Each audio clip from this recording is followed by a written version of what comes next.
이제 그 사장은 참여정부의 공과라는 이제 제목으로 시작을 하는데 지난번 3장 제목이 개혁도 개혁이었잖아요.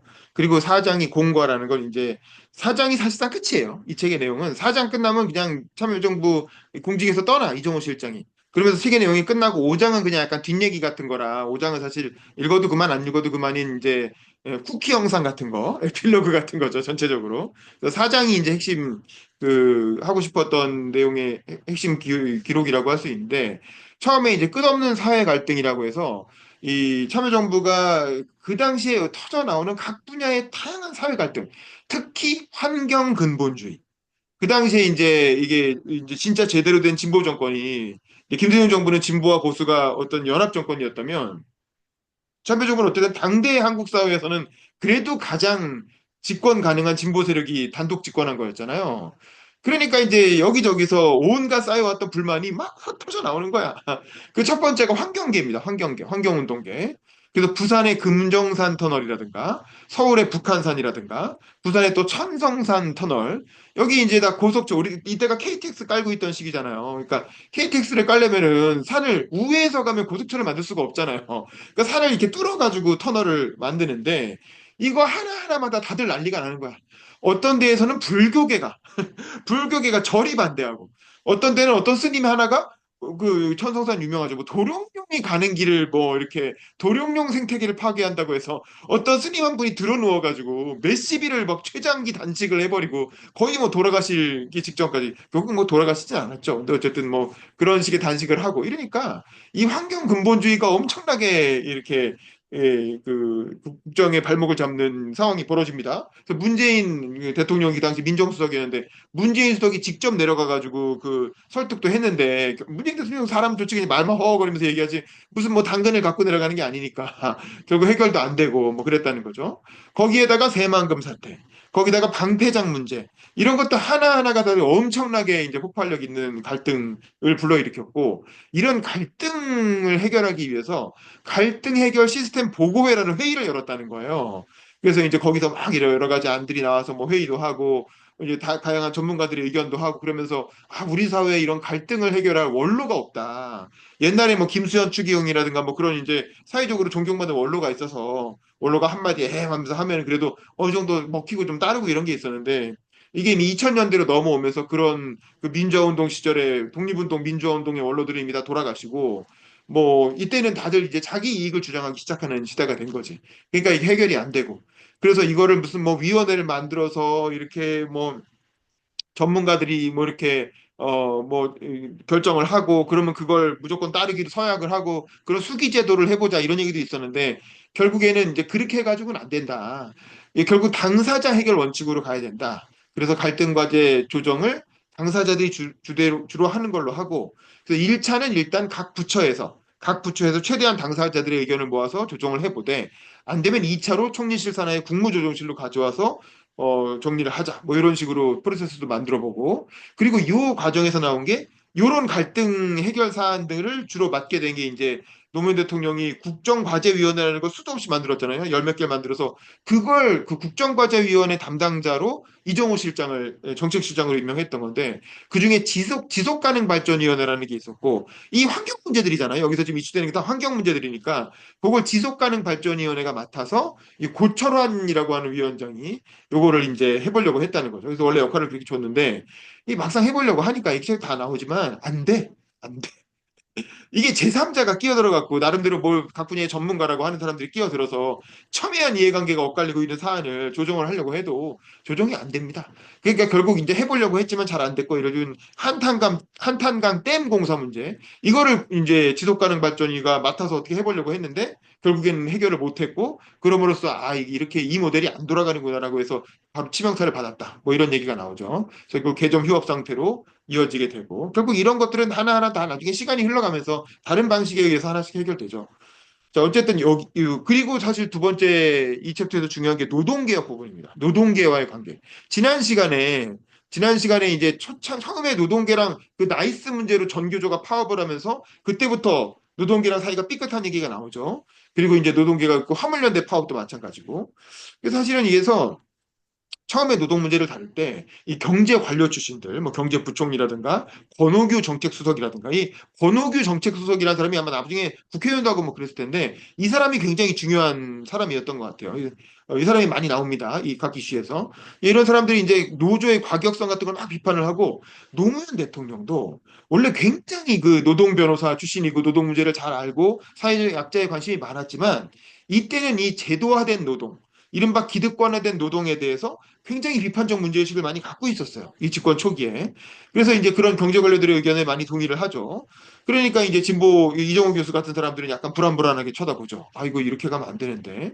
자, 그러면서 이제 민주노총과 뭐 한국노총은 이때 이용득 씨가 나중에 국회의원 하는 이용득 씨가 어쨌든 상당히 그 조흥은행 매각 과정에서 노무현 대통령하고 1대1로 협상도 벌이고 이렇게 해가지고 신뢰관계가 구축이 됐죠. 그래서 아까 그 이문호 비서관님이 얘기한 유럽 출장도 이종우 실장이랑 같이 가기도 하고 이러면서 이용득 씨는 상당히 설득이 돼서 한국노총은 들어와 있었어.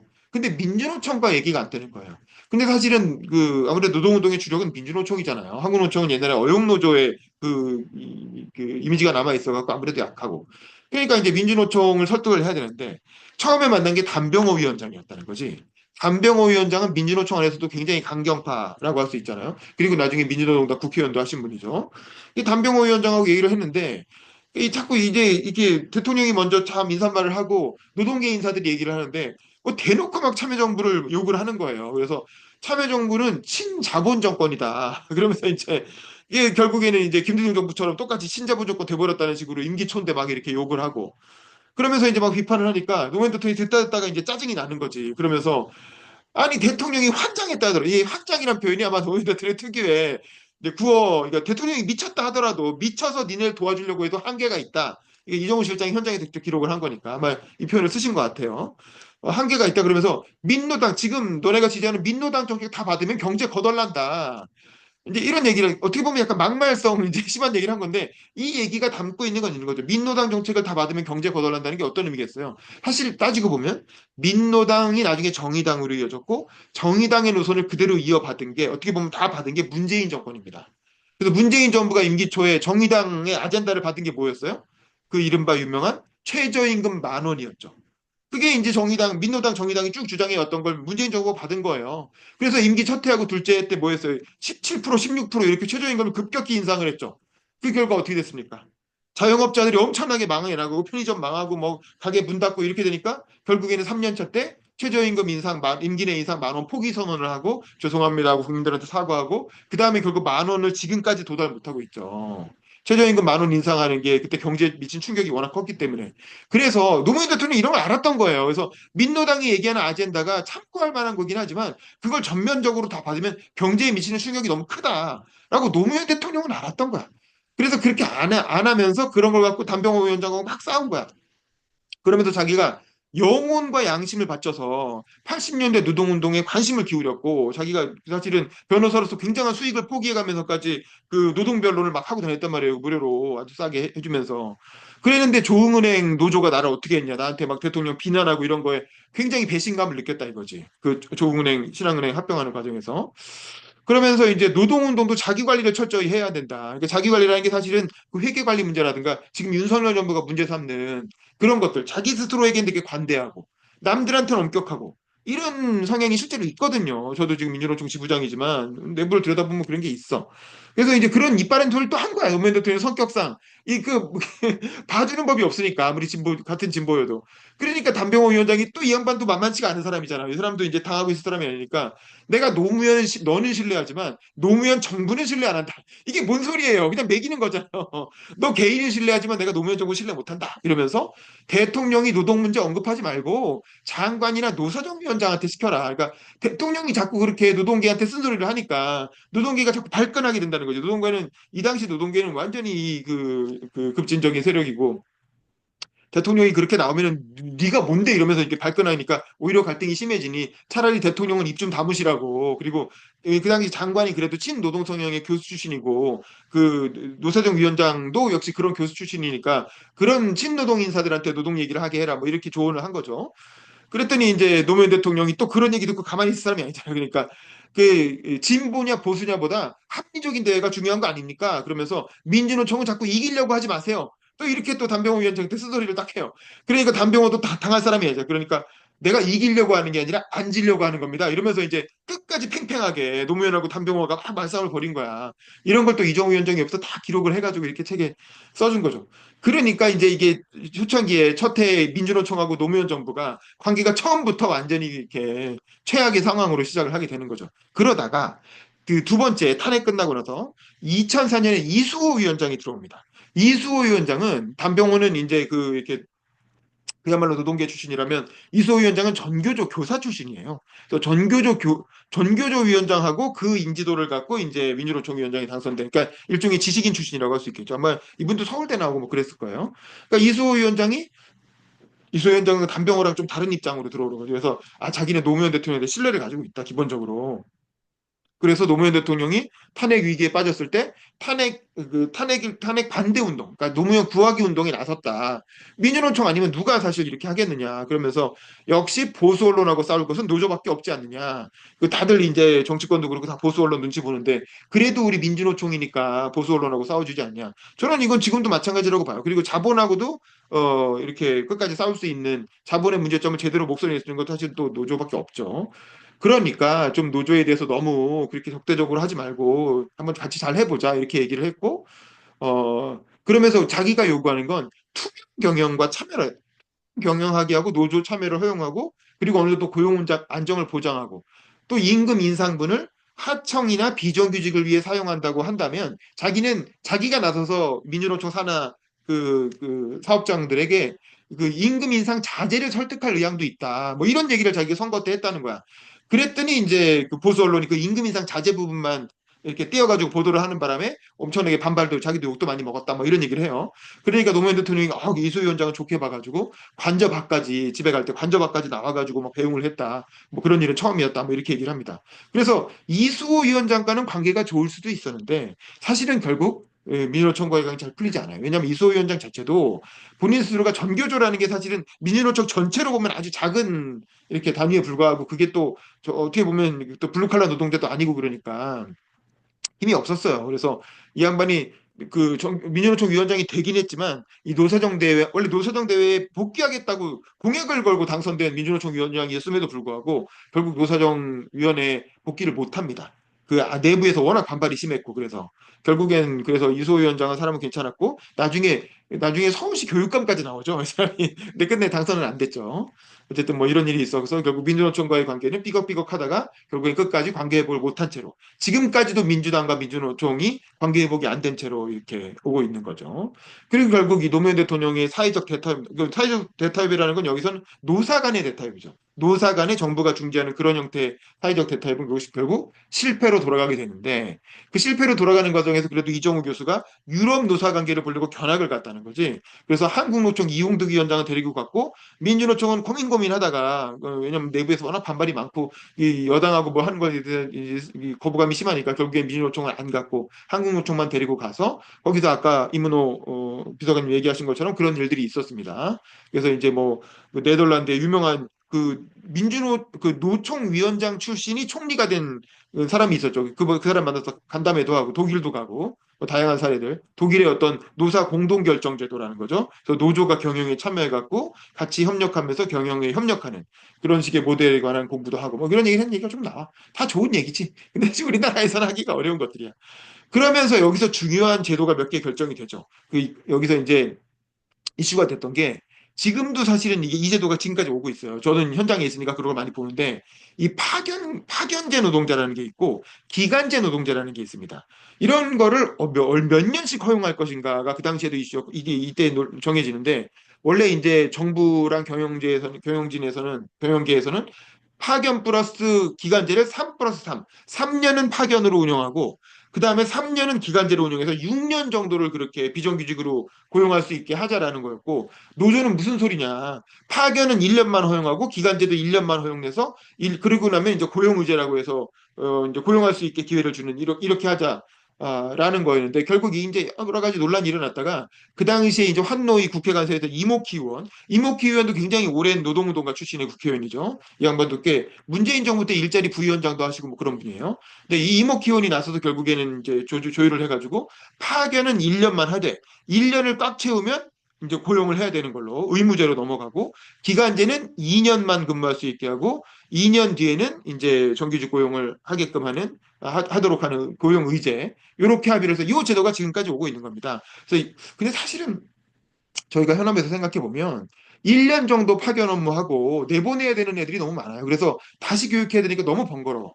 그래서 사람이 참 괜찮으면 2년도 쓰고 싶고 3년도 쓰고 싶은데 이 파견 1년이란 요 제도 때문에 결국 내보내야 되고 또 새로운 사람 뽑아야 되고 그러니까 비숙련 노동이 계속 이어지게 되는 문제가 있긴 있거든요. 근데 이제 뭐 이게 그 당시 어때도 그렇게 합의를 한 거야. 그런데 요거에 대해서 지금도 사실은 논란이 많이 되고 있지만 그 이정우 교수는 2007년 이후에 비정규직 숫자가 줄어들었고 또 처우도 약간 개선되는 경향이 있다라면서 요게 그렇게 실패한 제도는 아니다. 이런 식으로 또 자기가 한 거니까 변호를 합니다. 그리고 어쨌든 이런 이수호, 이용득 요때가 이제 노사 간의 노사정 대화를 복원할 수 있는 그러니까 한국노총에는 이용득 위원장이 있고 민주노총에는 이수호 위원장이 있을 때 이때가 그나마 합의를 노사정 대화를 복원할 수 있는 마지막 기회였는데 결국에 실패하게 됐다. 그리고 그 지금까지 노사정위원회는 제대로 작동이 안 되고 있죠. 한국노총만 들어와 있고. 자, 그런 상황입니다. 그 다음에 이제 부동산 얘기가 본격적으로 이 파트의 핵심이라고 할 수 있는 부동산 얘기가 이제 나오는 거죠. 이른바 부동산 대란의 시대인데 그러니까 기본적으로 이정호 교수의 생각은 틀렸어요. 그러니까 이게 잘못된 생각이에요. 이게 잘못된 생각이지만 자기 스타일로 쭉 서술을 하는 겁니다. 근데 지금 와서 지금 20년 지난 뒤에 돌아보면 잘못된 생각이에요. 근데 그럼에도 불구하고 어쨌든 본인은 자기 생각이 옳다는 식으로 쭉 얘기를 하고 있는데 그 요지는 뭐냐면 노무현 정부 때 부동산이 폭등하고 또 문재인 정부 때 또 폭등했잖아요. 근데 이 노무현 정부 때 부동산이 폭등하고 김대중 정부 잘못이라는 거야. 김대중 정부가 워낙 IMF 위기를 극복하느라 급했기 때문에 온갖 경기 부양책 지난 챕터에서 얘기한 것처럼 다 썼다는 거죠. 그러니까 경기 부양책을 너무 쓰다 보니까 그래서 이제 부동산 가격이 폭등을 했고 그래서 이제 2003년에 노무현 정부가 딱 집권하고 나서 처음에 국토부 업무 보고를 받을 때 그때 공교부였죠. 그때 이제 그런 얘기들이 어떻게 할 거냐 그랬더니 막 여기저기 건설 계획이 막 나와요. 그러니까 민주당의 김효석 의원이라는 사람이에요. 김효석 의원은 교수 출신이고 되게 괜찮은 사람이에요. 그래서 사실은 노무현 대통령이 분당한 이후에도 김효석 의원이나 몇 명은 불러서 따로 밥을 좀 사면서 이렇게 설득해 보려고도 했는데 이제 그게 갈라치기 뭐 이런 얘기 나올 게 뻔하다고 해가지고 결국에는 청와대에서 못하게 막았다는 얘기가 있죠. 근데 어쨌든 이 김효석 의원이 뭐라고 하냐면 경기 부양을 위해서라도 임대주택을 더 지으라고 막 이렇게 촉구하는 얘기가 나오죠. 사실 그때 이 김효석 의원 말대로 임대주택을 엄청나게 지었어야 돼. 그때 임대주택이 뭐 5년에 8만 원, 뭐 1년에 8만 원, 5년에 걸쳐서 뭐 20만 원 이렇게 얘기했는데 사실은 무리하게라고요. 경기 부양을 위해서 임대주택 공급을 엄청 늘렸어야 됐어요. 근데 이제 그렇게 그 공급 드라이브로 가지 않았죠. 그리고 아까 얘기했던 권오규 정책수석 이 사람이 나중에 이제 또 부동산 관련 회의를 하면서 이게 난개발 우려 때문에 서울에는 더 이상 재개발을 진행하기가 어렵다는 거지. 그러니까 서울에 짓기가 어려우니 신도시를 몇 개 더 건설해야 되겠다. 이런 얘기를 하죠. 그랬는데 요 신도시 건설이 결국에는 이게 3기 신도시잖아요. 그러니까 2기까지는 1기가 일산하고 분당을 지었고 2기가 이제 몇 개 뭐 위례니 하남이니 이렇게 더 지어졌잖아요. 근데 이걸로도 부족하니까 3기 신도시를 건설해서 더 사실은 추가 공급을 해야 된다는 얘기를 한 건데 이거를 결정적으로 열린 그 참여정부 내 진보파들이 막은 거야. 그걸 막은 대표적인 인물이 바로 이정우 교수입니다. 이정우 교수가 노무현 대통령도 그 당시에 약간 지방분권 쪽에 많이 기울어 있었고 그래서 서울은 10,000원이다라는 소설도 있었는데 그래도 우리 정부는 분산 분권으로 가야 되지 않겠나 이렇게 얘기하니까 이정우 교수가 딱 받아갖고 맞다 이러면서 이게 분산 분권으로 가야 되는데 신도시가 웬 말이냐 신도시 지으면 결국 수도권으로 사람이 더 몰리지 않겠느냐 그러면서 신도시 같은 거 지으면 안 된다고 막고 그러면서 세금 얘기를 하는 거예요. 왜냐면 이종호 교수는 헨리 조지스트고 평생 보유세 연구를 한 사람이란 말이야. 그러니까 외국은 보유세가 90%인데 한국은 거래세가 80%다. 그러면서 국토 보유세 이게 이재명이 얘기하는 국토 보유세가 이때 나와요. 그래서 국토 보유세 개념으로 가야 되고 다만 주택은 좀 가볍게 하고 토지는 무겁게 하자. 이게 전형적인 헨리 조지스트 이론이잖아요. 그래서 그런 얘기를 하면서 이때 공급 확대보다는 수요 규제를 하는 방향으로. 그러니까 세금을 세게 물려서 그 부동산에 대한 집을 더 가지고 싶은 그 수요를 억제하는 방향으로 가야 된다는 이 정책 방향이 이때 결정되는 거예요. 노무현 정부 초기에. 그러니까 권오규 수석이 신도시 만들자고 하는 거를. 그러니까 아마 관료 출신들이겠죠. 신도시 만들자고 하는 거를 여기서 수요 위주로 막아야 된다라고 하면서 이른바 진보적인 경제학자들이 이걸 막는 거야. 여기서 사실은 삐끗한 겁니다. 사실 이때 임기 초에 신도시 건설 공약을 딱 발표하면서 택지 규정부터 하고 그러면서 앞으로 새로운 집이 더 공급될 거라고 하는 신호를 줬으면 그러면 사실은 노무현 정부 중기 후기에 그렇게 부동산이 폭등하지 않았을 거예요. 그러니까 공급과 수요를 같이 가야 됩니다. 공급 정책도 펴면서 수요 정책이 같이 가야 되거든요. 근데 이 노무현 정부와 문재인 정부는 이 공급 정책에 대한 알레르기 반응이 있었어요. 왜냐하면 첫 번째 논 거는 이미 부동산은 100% 주택 공급률이 주택 공급이 이미 100%에 도달했다. 그러니까 이제 세대수만큼 이미 주택 공급이 됐다 이거야. 그래서 두 채 갖고 있는 분들이 문제인 거지 주택이 부족한 게 아니다라고 하는 인식. 근데 이 인식이 틀린 이유는 주택 공급은 100%지만 사람들은 점점 더 좋은 집에 살고 싶어 한다는 거예요. 한국이 이 중진국에서 선진국이 빨리 되는 과정에서 주택에 대한 수요가 엄청 주택의 어떤 퀄리티에 대한 수요가 높아졌거든. 그래서 요즘은 집에 화장실 두 개는 있어야 삽니다. 부부지간에도 화장실을 따로 쓰지 같이 쓰면 싫어해요. 애들은 말할 것도 없고. 근데 옛날에는 화장실 하나에 방 세 개 있으면 한 지구 세 가족이 살고 막 그랬잖아요. 그러니까 이게 똑같은 한국 사람이어도 단 몇 년 사이에 주택의 이 고급 주택에 대한 수요가 엄청 늘어나기 때문에 계속 신규 주택을 공급을 해줘야 되는 거예요. 그래야 좀 있는 사람들이 신규 주택으로 옮겨가고 그럼 그 집이 비어서 좀 가난한 사람들이 그 앞 좀 더 나은 집으로 옮겨가고 이러면서 이 주택 수요는 100%에 도달했어도 더 좋은 집에 대한 수요가 계속 있기 때문에 사실은 공급은 꾸준히 해줘야 되는 겁니다. 그런데 이제 이게 안 되는 이유 두 번째 뭐냐면 이게 신규 주택 수요에 대한 거를 단지 주택 공급률 100%에만 이렇게 집착을 해가지고 100% 도달했으니까 더 이상 새 집 지을 필요 없다. 이런 인식에 갇혀 있었다는 거, 진보 진영이. 두 번째는 뭐냐면 이 토건족이라고 해서 이 토건 세력이 집을 지으면서 폭리를 취하는 거에 대한 그런 강한 거부감이 있었어요. 그래서 그 토건 세력이 미워가지고 이게 공급을 늘리면 그게 임대주택이든 분양주택이든 어쨌든 토건 세력이 짓는 거잖아. 이른바 건설회사들. 그러니까 그런 건설회사들이 돈 버는 게 싫었던 거야. 그래서 이제 토건 세력에게 돈을 몰아주는 식의 그런 어떤 공급 정책은 결국 토건 세력한테 좋은 거 아니냐라고 해서 이게 꼭 진보 정당들이 집권을 하면 특히 이제 문재인 노무현 정부에서 집권을 하면 이런 토건 세력 악마화 때문에 이 공급 정책을 되게 기피하면서 수요로만 부동산을 잡으려고 하는 경향들이 계속 발생해요. 이종우 교수가 그랬고 이종우 교수의 후배인 이 책에도 가끔 나오는 김수현 비서관. 김수현 비서관이 결국 문재인 정부 때 왕수석이 돼가지고 나중에 청와대 정책실장까지 하면서 부동산 정책을 좌지우지 하잖아요. 이 김수현 수석의 생각도 마찬가지였어요. 이 노선이 딱 이어지는 거야. 그러면서 결국에는 공급은 못하게 막고 왜냐하면 이미 주택 100% 도달했다. 세대수 100% 이미 주택이 공급되니 더 이상 공급할 필요 없다. 공급 이거 더 이상 공급하는 건 토건족들한테 돈만 벌어주는 거다. 그러니까 공급은 막고 수요만으로 잡으려고 했는데 이 수요 부분에서도 아까 그 이수철 변호사님 말씀하신 거기서도 문제가 있는 거예요. 왜냐하면 논리가 안 그래서 부동산 괴물과 12구 대책에서 이 사람이 되게 자랑스러워하는 게 12구 대책이잖아요. 12구 대책이 뭐냐? 보유세는 점진적으로 인상한다. 오케이, 그건 좋다 이거야. 그건 헨리 조지 쓰고 전 세계적인 트렌드에 맞는 거고. 그리고 3주택 이상은 또 양도세를 강화한다는 거야. 이게 실수인 거죠. 양도세를 강화하지 말았어야지. 보유세를 올리면 양도세는 낮춰줘야지. 양도세는 거래세잖아요. 그래서 보유세를 높이고 거래세를 낮춰야 아, 보유세가 부담이 되니까 빨리 팔아서 차익 실현하고 빠져야 되겠다. 이렇게 되는 거잖아요. 근데 3주택 이상이면 웬만큼 집 좀 있는 사람들은 그 당시에 재테크하느라고 3주택, 4주택이 많았단 말이에요. 근데 3주택 이상으로 해버리면 결국에는 이건 웬만한 일반 그 이렇게 그 중산층들이 다 여기에 걸리게 된다는 거지. 그래서 오씨 3주택 이상 양도세 강화야? 그러면은 나 이거 차익 실현도 못해. 양도세를 막 70%, 80%까지 막 물리려고 했다는 거 아닙니까? 그러면 결국 차익을 다 국가가 뺏어간다는 거거든요. 그럼 보유세 내는 것도 싫지만 그렇다고 내가 기껏 투자해갖고 이렇게 투자 수익을 환수 못 얻는 것도 싫은 거지. 그러니까 에이씨 모르겠다 그냥 보유세 내면서 5년간 버텨보자. 왜냐면 양도세로 뺏긴 돈이 몇 억 원이 되는데 그냥 보유세 내면서 좀 더 버티는 게 낫지. 그래서 양도세 강화 이 정책이 패착이었던 거죠. 사실은 양도세를 팍 낮춰줬어야죠. 아까 이수철 변호사님 말씀하신 것처럼 일반 과세에 통합해버리던가 아니면 근데 이제 문제는 이게 하면 2, 3년 정도 유예 기간을 뒀기 때문에 팔 거면 2, 3년 안에 빨리 팔아라. 그리고 그 2, 3년 뒤에는 그때부터는 중과한다 이거였고 그래서 요 중과 기간이 도래하게 되니까 그때 나중에 이현재 그 부총리하고 이게 갈등하는 부분이 나오죠. 어쨌든. 그러니까 여기서 패착이 있었던 거야. 이 보유세를 높이기로 했으면 거래세는 팍 낮춰줬어야 되는데 보유세도 높이면서 거래세도 어중간하게 어정쩡하게 높여가지고 예, 유지를 했던 거죠. 그러니까 이제 집이라는 게 그렇게 쉽게 팔 수 있는 게 아니잖아요. 그래도 어느 정도 안정되게 5, 6년 정도는 거래세를 팍 낮춰주면서 했어야 되는데 찔끔 2, 3년 하고 뒤에부터 중과한다 그러니까 사람들이 안 팔아버린 거죠. 그리고 임대주택 확대를 하기로 했는데 임대주택 확대는 문제가 뭐냐면 서울에 임대주택 지을 데가 없습니다.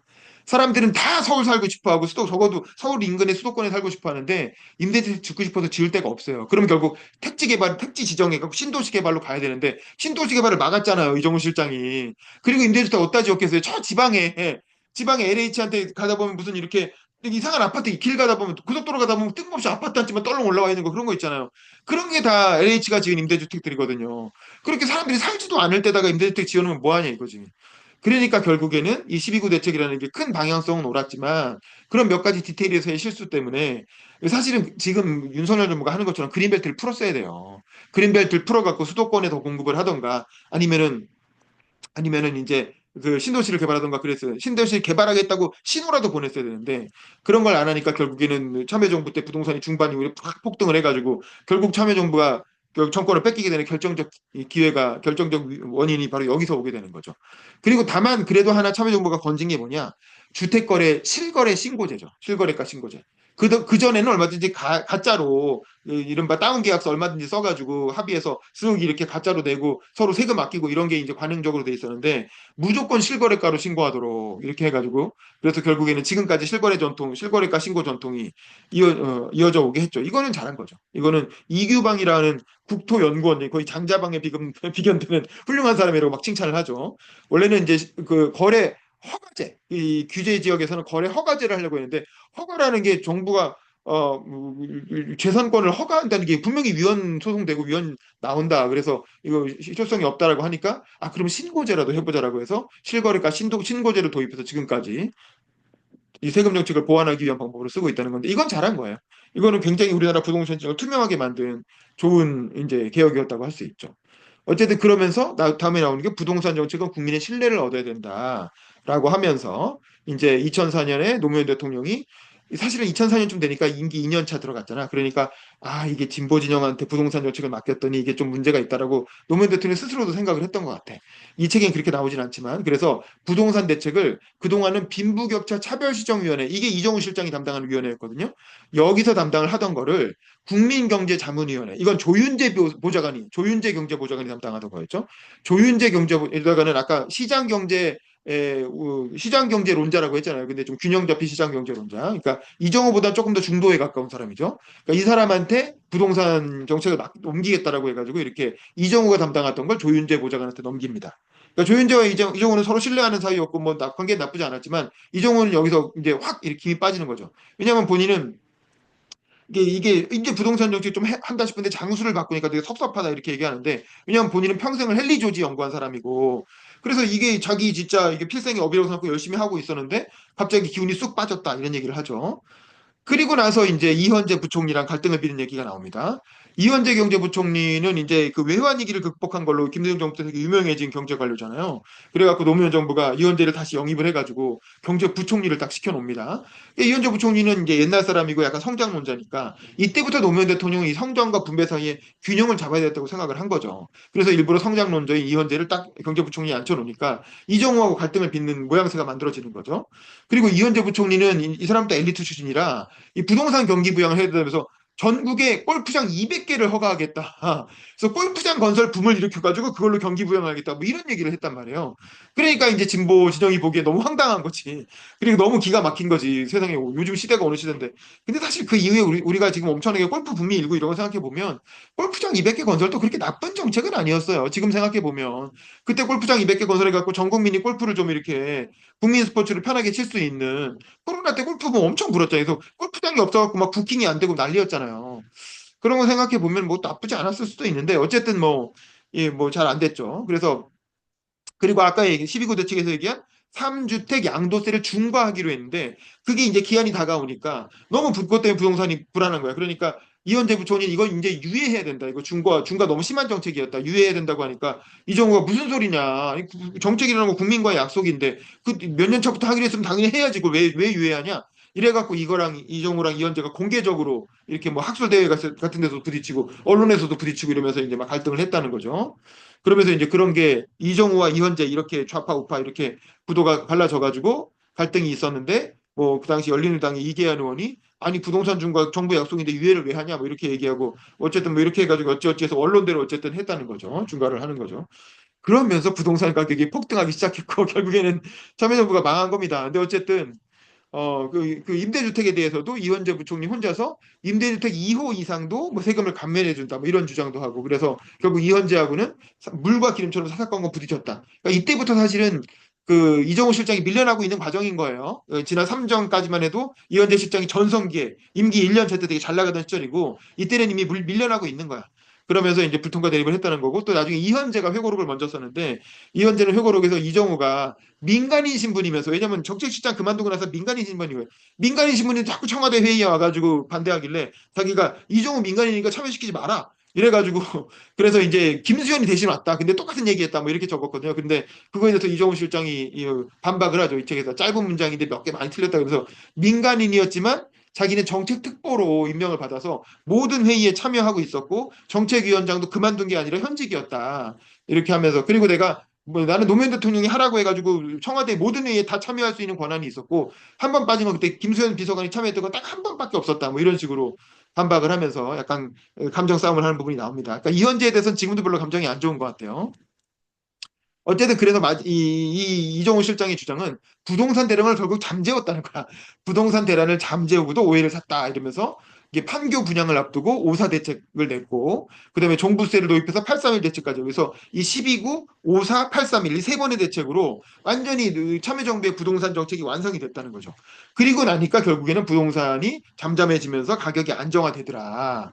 이거야. 그래서 그때 고친 게 예를 들면 그전에는 과세를 그냥 면적이 넓으면 과세를 많이 했다라는 거예요. 근데 그거를 가치 기준으로 면적이 넓어도 지역이 어디냐에 따라서 부동산의 가치는 천차만별이잖아요. 그러니까 면적이 아니라 가치 기준으로 과세 기준을 바꾸고 또 거짓 신고를 못 가게 실거래가 신고제 같은 걸 이런 게 획기적인 개혁이었다는 거지.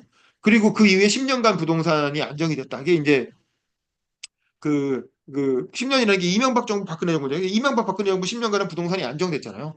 그러다가 문재인 정부 때 다시 폭등했지. 그러면서 이제 이게 다 참여정부가 부동산 정책을 잘 짜놔서 그런 거다라고 이제 주장을 하는데 사실은 부동산이 오르고 내리고 하는 거는 경기 사이클하고도 관련이 있고 그리고 새 집에 대한 수요가 계속 생겨나는 거하고도 관련이 있고 또 미국의 금융 정책하고도 관련이 있었잖아요. 그래서 미국이 이게 경기 완화, 금융 완화를 해가지고 돈을 쫙 풀면 전 세계 유동성이 엄청나게 풀려가지고 그런 게 한국 시장으로 들어와서 부동산에 들어오면서 그 패턴이 반복된 거 아닙니까? 그래서 문재인 정부 때도 그랬던 거고.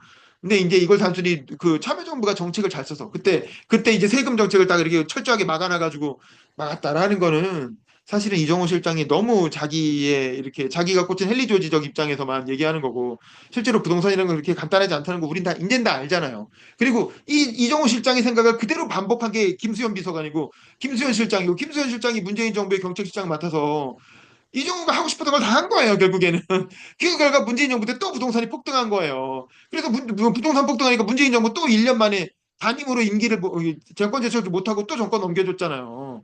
그러니까 그 패턴이 반복되는데도 이분들은 배우지를 못하는 거야. 그 자기들은 절대 잘못한 게 없다는 거야. 그러니까 이거는 사실은 이정우, 김수현 그 라인이 진짜 대우각성하고 국민 앞에 사과해야 될 부분이에요. 근데 전혀 그러니까 공급 정책을 제대로 펴지 않았다는 거. 그 다음에 양도세. 이 거래세도 보유세를 높였으면 양도세를 거래세를 낮췄어야 되는데 왜냐면 이게 부동산 투기한 사람들이 폭리 취하는 거라고 인식을 한 거지. 그건 투자에 대한 어떻게 보면 소득인데 그렇게 생각을 안 하고 부동산 투기 세력이 폭리를 취한 거니까 이거 양도세로 환수해야 된다고 생각을 한 거죠. 근데 그 생각이 잘못된 거죠, 사실은. 왜냐면 보유세를 높이기 위해서만 거래세를 낮춰줘가지고 다소 폭리를 취해 가더라도 그 사람들이 그렇게 해서 빠지게 만들었어야지. 그럼 매물이 많이 나오면 자연스럽게 시장에서 가격이 안정화될 거 아닙니까? 근데 매물 자체가 안 나오게 막아버렸으니 부동산이 떨어질 수가 있냔 말이지. 안정화될 수가 없죠. 하여간 뭐 그런 부분들. 그런 실패의 그 잘못에 대해서 전혀 인정하고 있지 않다라는 게 그 진보 진영 학자들의 문제입니다. 어쨌든 그렇고 그다음에 선성장 후분배 낡은 철학을 깨달라고 해서 사회복지사를 증원하고 그래도 노무현 정부가 이런 복지 분야에 더 신경을 썼다 이거예요. 그다음에 아까 말한 근로장려세제 이건 뭐 되게 좋은 거죠. 왜냐하면 김대중 정부를 상징하는 복지 정책은 기초생활보장제 도입이에요. 4대 보험하고 그러니까 기초생활보장제가 도입되니까 아주 가난하게 찢어지게 가난한 사람들도 적어도 굶어 죽을 걱정은 없게 해줬는데 문제는 그렇다 보니까 이 수급자에서 탈출하는 순간 엄청나게 모든 혜택이 다 사라지니까 수급자에 머물고자 하는 유혹이 커지는 거죠. 그래서 저는 되게 슬픈 얘기를 들었는데 되게 가난한 아이들 이렇게 미래 장래 꿈이 뭐냐 이렇게 물어보면 이렇게 대답하는데 옛날에는 뭐 건물주다 유튜버다 이런 얘기를 했잖아요. 근데 어떤 가난한 집 애들은 수급자 되는 게 소원이다 이렇게 얘기한다는 거예요. 왜냐면 수급자의 경계가 애매모호해가지고 수급자가 되는 순간 뭐 주택수당이니 뭐니 다 나오는데 수급자에서 탈락하는 순간 갑자기 모든 이 복지 혜택이 다 끊기니까 차라리 나는 수급자가 되고 싶다 이렇게 얘기한다는 거죠. 이제 그 정도로 사실은 이 수급자 차상위 이 문제가 되게 그 민감하고 애매한 문제인데 그래서 이종훈 실장은 이걸 보호하는 제도가 근로장려세제. 그래서 정부가 저임금 노동자여도 일을 할수록 일을 많이 할수록 정부가 더 매칭 펀드로 지원하는 그런 제도가 근로장려 세제라는 거죠. 이거는 뭐 좋은 제도인데 다만 이제 예산이 좀 더 많이 투입돼야죠. 예산이 좀 더 많이 투입돼야 실질적인 혜택이 되겠죠. 근데 지금 조금 투입해가지고는 뭐 그렇게 큰 효과 보기가 어렵겠죠. 어쨌든 이런 게 이정훈 실장 작품이었다는 거예요. 그래서 본인도 되게 자랑스럽게 얘기를 합니다. 뭐 이런 건 잘한 거죠. 근데 어쨌든 이런 상황에서 이런 것도 이현재 부총리는 반대했다는 거죠. 이런데 왜 돈 쓰느냐고 반대했는데 노무현 대통령이 강력하게 지원해줘가지고 깃발 올리고 이거 우리 정책으로 가져가자라고 해서 이 EITC는 이정우 작품이다. 뭐 이렇게까지 얘기하고 택시기사 만나서 자랑했다는 얘기도 나오고 뭐 그렇죠.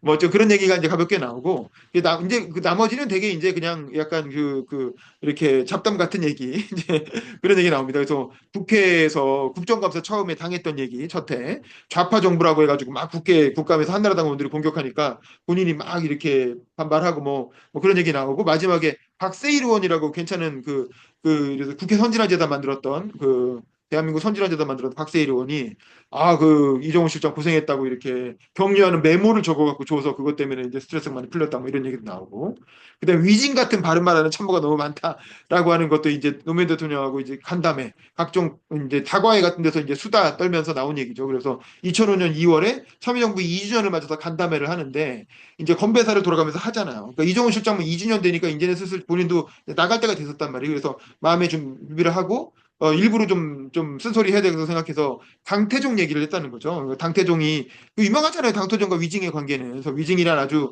오랜 참모가 있어갖고 자꾸 귀찮은 소리를 하니까 황후한테 내가 오늘은 이 노인네 반드시 죽이고 말겠어 이러면서 이제 막 얘기를 했더니 황후가 갑자기 그 얘기를 듣더니 나가서 갑자기 황후의 정식 제복으로 딱 갈아입고 나타나가지고 감축드립니다. 이렇게 입 바른 소리를 하는 바른 말을 하는 신하가 있다는 거는 우리 당태종 저 황제 폐하께서 이 천하의 명군이 됐다는 태평성대라는 증거가 아니겠습니까? 라면서 감축드린다 그러니까 이제 약간 이제 당태종이 그렇구나 하면서 민망해지면서 이렇게 없었던 일로 할게라고 했다는 그 에피소드를 얘기하면서 위징이란 신하 그래서 당태종한테는 세 개의 거울이 있었다는 거잖아요. 그래서 하나는 얼굴 보는 거울이 있고 또 하나는 위징이라는 신하가 거울의 역할을 해줬고 또 하나는 역사가 거울이었다는 거잖아요. 그래서 역사와 어떤 참모의 중요성을 얘기한 건데 이제 그런 얘기를 건배사로 하니까 노무현 대통령이 딱 듣더니 호 이러면서 이제 야 이거 다음 사람 부담스럽겠는데 왜냐면 건배사를 돌아가면서 하니까 그렇게 얘기할 정도 노무현 대통령이 감탄할 정도로 이 위징 에피소드를 되게 좋아했다는 거죠. 그러니까 그 다음에 김병준 정책실장이 그 후기에 김병준 실장이 이어받아서 부담되지만 이제 흔들리며 피는 꽃이라는 그 유명한 시 있잖아요. 그뭐 있겠는가 이러면서 그 얘기를 또 멋있게 받았다. 뭐 이런 얘기를 하죠. 그리고 자기는 그 다음에 청와대를 나왔는데 청와대 나오고 나서도 노무현 대통령이 위진 같은 참모가 너무 많아서 힘들어. 뭐 이렇게 농담을 하는 걸 많이 전해 들었다라는 거죠. 그 자기 얘기가 계속 청와대 안에서 계속 돌고 있더라. 자기 나온 이후에도 그런 얘기를 하는 거고. 그 다음에 정책실장 하다가 정책기획위원장으로 한 1년 만에 밀리죠. 2004년 1월. 그래서 이때 한번 밀린 얘기하고 그러면서 이제 청와대에 있다가 외교부 청사로 사무실이 옮겨지게 이게 청와대를 나온 거죠. 그러면서 민간인 신분이지만 회의를 참석할 수 있게 정책 특보로 대통령이 임명을 해줬고 그리고 2005년 7월에는 이때는 거의 진짜 2년 반이 지나간 거잖아요. 이때는 완전히 대구로 청와대 완전히 끊고 대구로 내려갔고 결국 그 이유는 뭐냐 재벌 관료들과의 불화가 작용한 거 아니냐. 그 대표적인 게 이건희 같은 재벌 그때 얘기했었죠. 이건희가 수도권에 공장 증설해달라고 얘기했는데 이정우 실장이 반대해갖고 증설 못하니까 막 이정우 욕하고 다녔다는 거잖아요.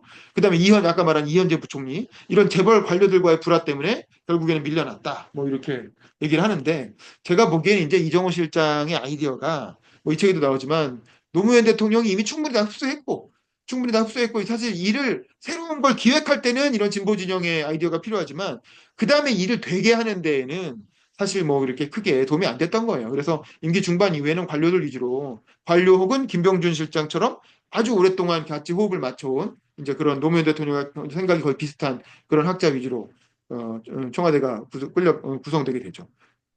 어쨌든 본인의 자부심은 자기가 어쨌든 이런 위원회들의 전성시대 를 이끌었다는 거예요. 그래서 동북아 경제중심위원회, 균형발전위원회, 신행정수도위원회, 또 전자정부, 정부혁신, 또 보육확대, 또 아동빈곤 해소, 근로장려세제 도입 이런 것들이 다 이런 위원회에서 나왔다는 거야. 그래서 노무현 정부의 약간 특기할 만한 그런 새로운 정책들은 다 이 위원회의 성과라는 거죠. 그러면서 이제 이정우 내가 이제 어쨌든 노무현 정부에 기여했던 참여정부에 기여했던 게 이런 것들이었다라고 정리를 합니다. 그리고 이정우가 그만둔다는데 땅을 사놓을까? 뭐 이런 게 강한 남자라고 하는 그 당시 문화일보에 연재했던 야한 소설에 그런 얘기가 그 나올 정도로 이제 본인이 그만둔 게 이제 당시 화제가 됐었다라는 얘기고 그러면서 마지막에 노무현 대통령을 평가하는 챕터에서는 약자와 정의를 우선한 학자군주였다라고 하면서 자기가 청와대 시절에 근무할 때 좌우명이 국궁진최 사이후이라는 거야. 나도 이거 처음 들었는데 국궁진최 사이후이. 그러니까 나라를 위해서 완전히 그 전념을 다하고 죽은 이후에나 뭐 끝낸다라는 뜻이래요. 그래서 제갈량이 출사표를 두 번 쓰잖아요. 처음 출사표 할때 두 번째 후 출사표에 나오는 아주 유명한 명문이라고 합니다. 제갈량의 출사표는 이 한문계에서 엄청난 동양의 한문계에서 엄청난 명문으로 꼽히는 그 유교적인 사상을 담은 아주 명문으로 꼽히잖아요. 근데 그걸 하면서 자기는 하루에 8번씩 회의할 정도로 엄청나게 그 청와대에 있는 동안 내 몸을 돌본다는 생각 없이 일했다는 거고 남들은 뭐 헬스장도 다니고 수영장도 다니고 그런데 자기는 그런 거 얼씬도 안 했다는 거죠.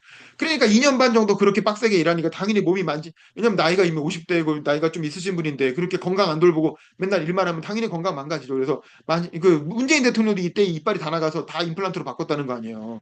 그리고 자기 몸이 만신창이 되고 건강해서 곳곳에서 막 위험 신호 오고 그러니까 결국에는 이제 그만두게 됐다라는 건데 이게 바보 같은 짓이었다는 거죠. 본인 생각은. 사실은 건강을 챙기면서 오래 했어야지. 그게 오히려 더 나라에 도움이 되는 거지. 짧은 시간에 건강 망치고 금방 임기 마치면 무슨 소용이 있습니까?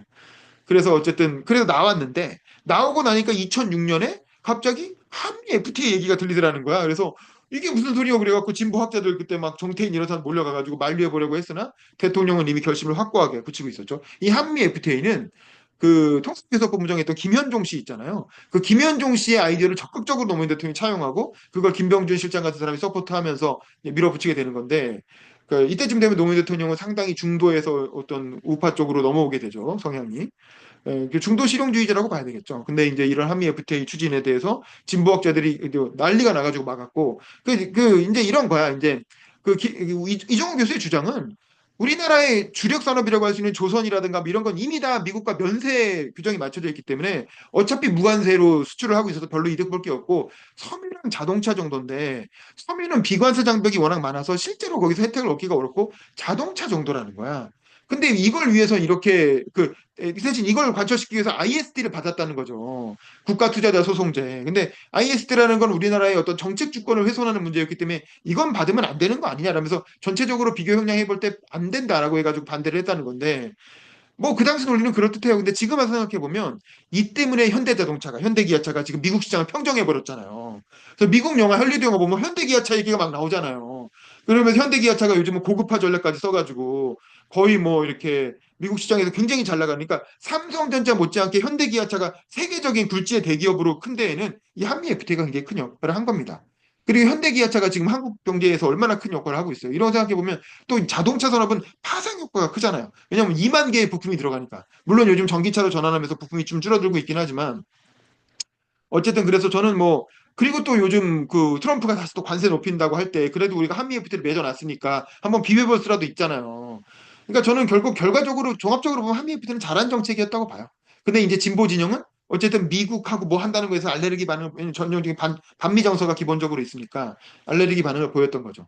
근데 어쨌든 그렇게 나가서 막 이렇게 한미 FTA 반대하는 글도 쓰고 막 강연도 하고 이러고 다니니까 이 박봉음하고 변양균 관료 출신 정책실장 자기 후임자들이 쓱 찾아와가지고 어느 날 아이고 좀 이렇게 한미 FTA 반대는 좀 자제해 주시면 어떻겠습니까? 라고 이제 완곡하게 이렇게 설득을 하더라는 거지. 그랬더니 이정우 실장이 아이고 나는 나가서도 할 말은 하겠다고 얘기했다. 그렇게 이미 공언하지 않았느냐. 비판할 건 비판해야 된다라고 이제 거절했는데 나중에 임기 말에 그래도 이제 노무현 대통령이 그때 이정우 교수하고 정태인 이 비서관 이 양반들이 한미 FTA 반대 운동 엄청나게 열심히 했잖아요. 그러니까 그래 뭐라 그러냐 야 그래도 이정우 정태인이 애국자야.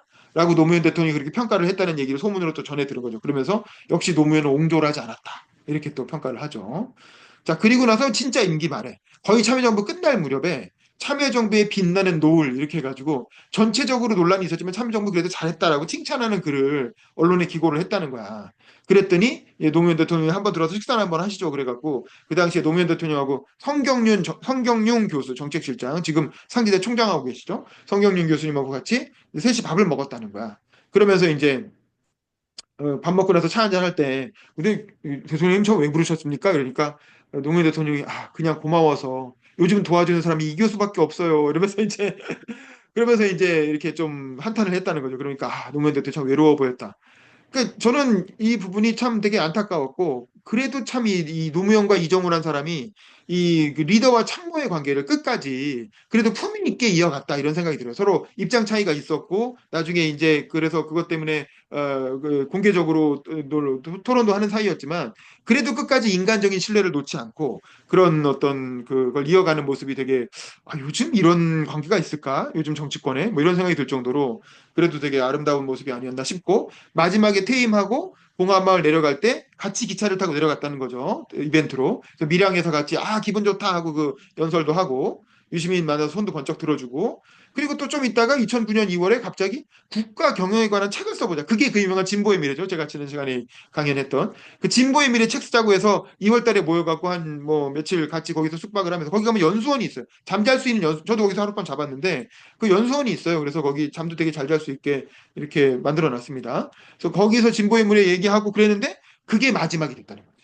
자기는 전혀 왜냐면 이제 국가 경영에 관한 책을 쓰기로 해갖고 이제 책 써야지 하고 생각하고 있었는데 앞불싸 이게 인생의 마지막 만남이 됐다는 거죠. 그리고 나서 노무현 대통령이 그 당시에 이제 이정우 교수한테 이정우 교수 요즘 어디 있어요? 주로 서울에 있어요, 대구에 있어요? 그러길래 서울 대구 왔다 갔다 합니다. 그랬더니 이거 사람이 왔다 갔다 하면 안 되는데 이렇게 농담해가지고 한번 빵 터지고 그리고 자기가 차비 줄 테니까 좀 자주 오라고 그래서 같이 공부 좀 하자고 그래서 네네 물론이죠 이랬는데 그리고 나서 석 달 뒤에 갑자기 검찰 수사가 막 극화되고 막 뭐 이렇게 되면서 완전히 이게 무너져 버리니까 도덕적 권위가 무너져 버리니까 더 이상 그런 책을 쓰는 것도 의미가 없게 됐고 결국에는 서거하셨다는 소식을 딱 듣게 된 그러면서 앞불사 노무현은 앞불사 돌이켜 생각하니 노무현은 평소 자기의 모든 것을 던질 수 있는 사람이었다라고 이제 딱 그때서야 깨달은 얘기가 나오죠. 그리고 나서 학자 39명을 모아서 그 진보의 미래의 후속편이라고 할 수 있는 노무현이 꿈꾼 나라라고 하는 책을 출간했다라는 얘기도 나오지만 사실 그 책은 아무도 보질 않습니다. 진보의 미래는 저 같은 사람이 찾아보지만 노무현이 꿈꾼 나라는 뭐 저도 안 봤고 솔직히 살아계실 때 잘하지 살아계실 때 좀 돌아가시고 나서 뭐 그런 책 내면 뭐합니까? 뭐 하여간 그래서 뭐 별로 그렇게 그 책 자체는 별로 화제는 안 되고 있죠. 그리고 장례식 날 한겨레에 추도문을 기고했다는 거죠. 그래서 학자군주 노무현을 그리며라고 기고를 했고 그러면서 이제 노무현 대통령에 대한 마지막 평가가 이런 거죠. 학벌사회, 연고사회에 떠 있는 외로운 돛담배 같은 사람이었다. 이거는 저는 이정우 실장이니까 참 할 수 있는 좋은 평가였다고 보거든요. 왜냐면 이정우 실장은 그래서 경북고 나온 사람이죠. 경북고 나온 사람인가 그렇죠. 그러니까 최고의 학벌, 그리고 경북고 서울대, 거기다가 하버드. 그러니까 이제 대한민국 사람들이 가장 선망하는 그 고등학교, 대학교, 미국 유학까지 최고의 학벌과 스펙을 갖춘 사람이니까 고등학교 고졸 출신인 노무현 대통령에 대해서 그런 어떤 점을 인정을 해주는 거죠. 이분은 가난했기 때문에 학벌은 낮았지만 책을 많이 읽어갖고 굉장히 학식이 높은 사람이었다 이거 실제로. 학식이 누구보다 높은 이정우가 보기에 노무현 대통령은 실제로 학식이 높은 사람이었다는 거예요. 그래서 어디에 비교하냐면 이 조선시대 조선 왕조 500년의 왕 중에 학자 군주를 꼽다면 당연히 전반기엔 세종, 후반기엔 정조인데 노무현 대통령은 세종이나 정조와 같은 그런 인물이었다는 거지. 그래서 이제 그리고 여유가 생기면 항상 역사 얘기를 했다는 거야. 이게 간담회 하거나 뭐 뒤풀이 자리에서도 항상 역사 얘기를 할 정도로 역사에 관심이 많았고 그래서 역사 대통령이에요. 그런 점에서 아까 말한 당태종하고 비슷하다. 당태종도 세계의 거울 중에 하나가 역사라 그랬잖아요. 그리고 직원을 수용했다는 점에 대해서도 당태종하고 비슷했다. 그래서 그런 대통령이 밑에서 일한 나는 행운아였다라고 사장을 마무리합니다. 그게 이제 사장까지가 사실 본격적인 회고록이라고 할 수 있고, 근데 5장 못다한 이야기는 그야말로 짜잘한 얘기예요. 그래서 각종 에피소드들, 그러니까 머리와 발로 참모를 구분했다든가, 또 기록이나 메모를 중시해서 이제 기록하는 문화를 노무현 정부부터 시작을 했죠. 그리고 탄핵 시절에 잘 놀고 먹었다라든가, 그리고 이제 룰라랑 비교하는 얘기도 재밌고, 또 노무현 스타일이라고 해가지고 이제 뭐 그런 개인적인 스타일 얘기, 또 고건 총리 행정의 달인이면서 또 유머의 달인이었다는 거죠.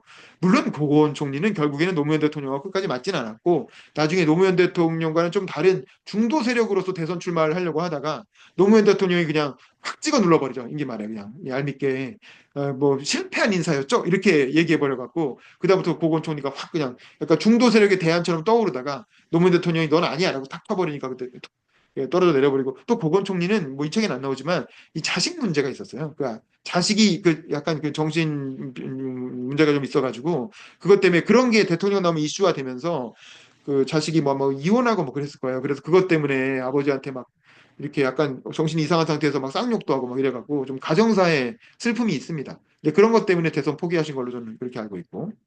그 다음에 이제 박정희 대통령, 그 박정희 기념관 끝까지 막으려고 했는데, 노무현 대통령도, 그러면서 박정희 같이 욕하면서 안 된다는 식으로 얘기하다가 결국에는 전에 제가 일장 때 얘기한 것처럼 박정희 기념관 만들기로 한 건 김대중과 김종필 사이의 약속이에요. 그러니까 그 DJP 연합의 기본 약속이 박정희 기념관이었거든.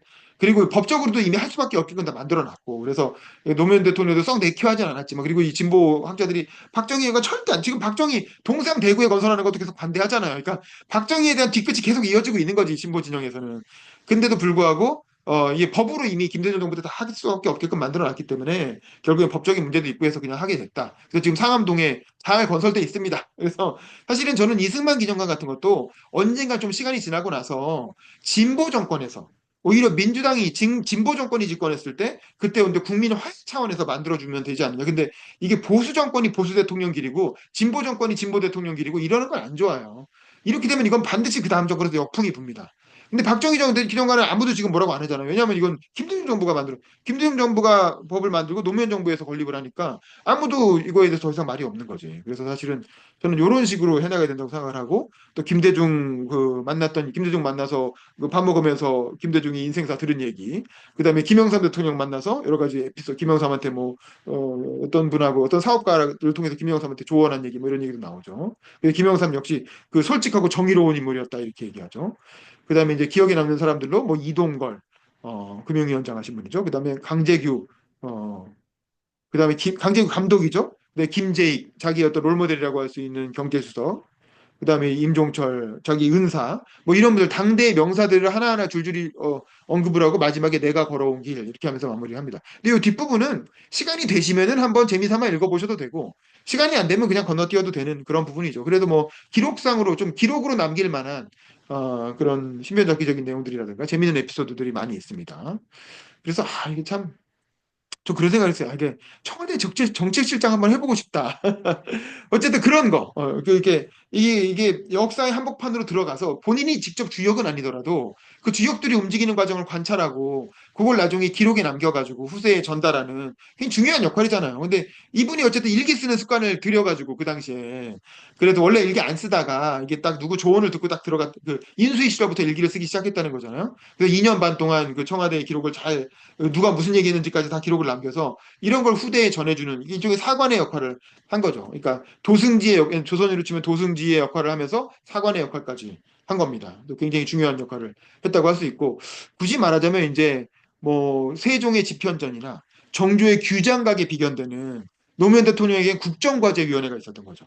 그래서 그 국정과제위원회를 통해서 전국의 학자들을 쫙 끌어모아가지고 학자들과 소통하는 그래서 사실은 그랬다는 거 아니에요. 그래서 모든 게 다 아래에서 결정되고 집행만 하는 국무회의는 오히려 총리한테 맡겼다는 거예요. 왜냐하면 그건 이미 정해진 거 그대로 읽고 또 두들기만 하는 거니까 노무현 대통령 그런 거 싫어했다는 거죠. 그런 이해찬이나 그런 총리한테 시켜갖고 총리가 그 진행하게 하고 본인은 이 국정과제위원회에 참여해가지고 학자들과 같이 토론하는 걸 엄청 즐겼다는 거죠. 그게 노무현 스타일의 국정 운영이었다는 거예요. 근데 지금 윤석열 정부나 이런 거 보면 그 이후의 대통령들은 국정과제위원회는 거의 참석하지 않고 국무회의 열심히 들어가가지고 그냥 국무회의에서 두들기면서 그게 대통령 근데 대통령이 그렇게 현안에 관여하기 시작하면 일을 못해요. 청와대가 그렇게 현안에 일정 자꾸 모서리 그냥 차라리 현안은 강요들한테 맡겨놓고 대통령은 국가를 어떻게 바꿀 것인가. 대통령이 신경 쓰지 않으면 안 돌아가는 그런 사안들이 있잖아요. 그런 어려운 문제들. 그런 것들을 붙들고 씨름하고 미래 비전을 제시하고 이런 거에 더 집중을 해야 되는데 노무현 대통령 이후로 그런 대통령이 거의 없죠. 다들 그냥 현안 위주로 현안 붙들고 막 끙끙대다가 별로 성과도 못 남기고 끝나는 경우들이 많았죠. 근데 어쨌든 이 책의 마지막으로 전체적인 함의를 다시 한번 정리해 보면 이 노무현 정부의 부동산 정책을 복귀해 볼 수 있는 좋은 자료죠. 그래서 아 노무현 정부가 왜 망했구나. 노무현 정부의 부동산 정책이 어떻게 처음에 방향을 잘못 잡았는가라는 걸 본인은 변명하고 있지만 사실상 이게 증언인 거죠. 그래서 그걸 통해서 우리가 아 이랬구나라고 할 수 있고 이런 식의 사고 방식이 김수현 교수를 통해서 문재인 정부로 이어져 가지고 문재인 정부 때 또 부동산 정책을 말아먹는 그러니까 두 번이나 실패를 한 거야. 그러니까 절대 앞으로는 이렇게 해서는 안 돼요. 이제는 공급도 해야 돼요. 그리고 양도세는 팍 낮춰야 돼요. 보유세를 올릴 거면. 뭐 그런 교훈을 우리가 얻을 수가 있고. 그다음에 진보학자와 보수 관료 세력의 갈등. 이게 실명이 다 등장하니까 이게 굉장히 왜냐면 이게 당대 기록이나 이런 거 실명을 안 쓰거든요. 근데 이건 지금 한 20년 지났으니까 이제는 실명을 다 써가면서 기록을 해서 굉장히 생생하게 그 당시에 정치구도 혹은 정치구도 신문에 나오는 건 정치인들끼리 싸우는 거 나오지만 이 관료 사회 안에서 일어나는 거 블랙박스여서 기자들도 접근하기가 어렵거든요. 이런 걸 뭐 기자들한테 브리핑해 주는 것도 아니고 이건 담당자가 이렇게 나중에 기록을 남기지 않으면 알 수가 없어요, 후대에서. 근데 이제 그런 걸 이렇게 정리해 놨다는 건 굉장히 소중한 어떤 기록인 거고. 그리고 또 참여정부와 노동계, 그 여러분들이 진보 정권이라고 하는 참여정부와 노동계가 어떻게 갈등하게 됐는지, 그런 노무현 대통령의 독특한 노동관, 이런 것도 잘 알 수 있었고, 근데 노무현 대통령의 어떤 학자적인 면모, 이 양반은 고졸임에도 불구하고 누구보다도 학자적인 대통령이었다는 거죠. 어떤 대통령보다도. 어떻게 보면 약간 이런 학자들을 좋아하는 거는 김대중 대통령보다 더 했던 것 같아요. 김대중 대통령은 학자들을 이용한 거고, 적절하게. 예, 노무현 대통령은 학자들과 어울리는 걸 즐기는 사람이었던 것 같아요. 그리고 또 하나는 이종호라는 사람이 그래도 인품이 좋은 사람이다. 그리고 충신이었다. 노무현 대통령에 대해서. 그래서 이런 낭만적인 어떻게 보면 군 주군과 참모 관계. 요즘은 이런 거 찾아보기가 어렵거든요. 다들 이해관계 따져가지고 서로 도움이 되고 이익이 되니까 합치고 아니면 빠이빠이 하고 막 그러잖아요. 근데 안철수 같은 사람 보세요. 다 떠나가잖아요, 사람들. 근데 그에 비하면 노무현 대통령이 참 인간적인 매력이 있었고 그래서 이정호 교수 같은 사람과 끝까지 좋은 낭만적인 그런 관계를 유지할 수 있었다는 생각이 들고 그래서 누구든 향후에 집권을 준비한다면 이런 정책 집단 간의 교류가 꼭 필요하다라는 거죠. 그래서 사실은 저는 이 생각이 드는 게 이런 국정과제위원회라는 걸 임기 시작하기 전에 집권 전에 미리 할 수는 없었을까? 이게 집권하고 나서 하니까 이미 늦은 거예요. 근데 사실은 대선 주자쯤 되면 이런 국정과제위원회가 이미 굴러가고 있어야 돼. 이미 그래서 이게 그 결과가 대선 공약으로 나와야 되는데 노무현 대통령은 당선되고 나서 이걸 굴리기 시작한 거예요. 그리고 나서 나중에 중반기에 비전 2030 만들고 뭐 이렇게 되는데 그때는 이미 늦은 거지. 임기 중에 실천할 수가 없게 되는 거지. 우리는 단임 대통령이니까 임기도 짧은데. 그래서 사실 저는 이걸 해야 될 건 이거는 노무현 대통령 탓하기 아니라 당이 해야 되는 거예요. 당이. 이걸 해야 될 건 당이에요. 당. 당에서 이런 국정과제위원회를 운영하고 있어야 되는 거예요. 그래서 이재명 대표가 해야 되는 거지. 이재명 대표가 실질적인 당무는 사실은 이렇게 그 당직자들한테 맡겨놓고 혹은 이제 최고위원들한테 맡겨놓고 당은 사실은 이런 국정과제위원회 중심으로 미래 비전을 만들어 나가야 되는 거예요. 그래서 집권하고 나면 그걸 가지고 바로 딱 정책을 실행할 수 있게끔 준비가 돼 있어야 되는데 우리나라는 지금 집권하는 것 자체가 너무 허덕허덕 그리고 이재명 대표는 본인의 사법 리스크 때문에 자기가 막 죽고 살고 뭐 이렇게 돼 있으니까 이런 걸 차분하게 하지를 못하는 거죠. 그리고 이제 그 밖에서 떠돌고 있는 뭐 김경순이 김부겸이니 뭐 이런 대선 주자들은 그냥 개인일 뿐이야. 그러니까 이런 싱크탱크를 운영하고 싶어도 돈도 없고 이 사람도 없고 뭐 얘가 당선될 것 같지도 않으니까 사람들이 모이지도 않고 뭐 이런 거죠. 그러니까 뭐 김동연 경기도지사 같은 경우가 이제 그래도 자기 조직이 있고 지자체를 하나 큰 걸 갖고 있으니까 이런 걸 좀 하는지 모르겠는데 어쨌든 이런 어떤 학자 집단 간의 교류를 통해서 비전을 만드는 그 노력은 후보가 되기 전부터 이미 해야 된다.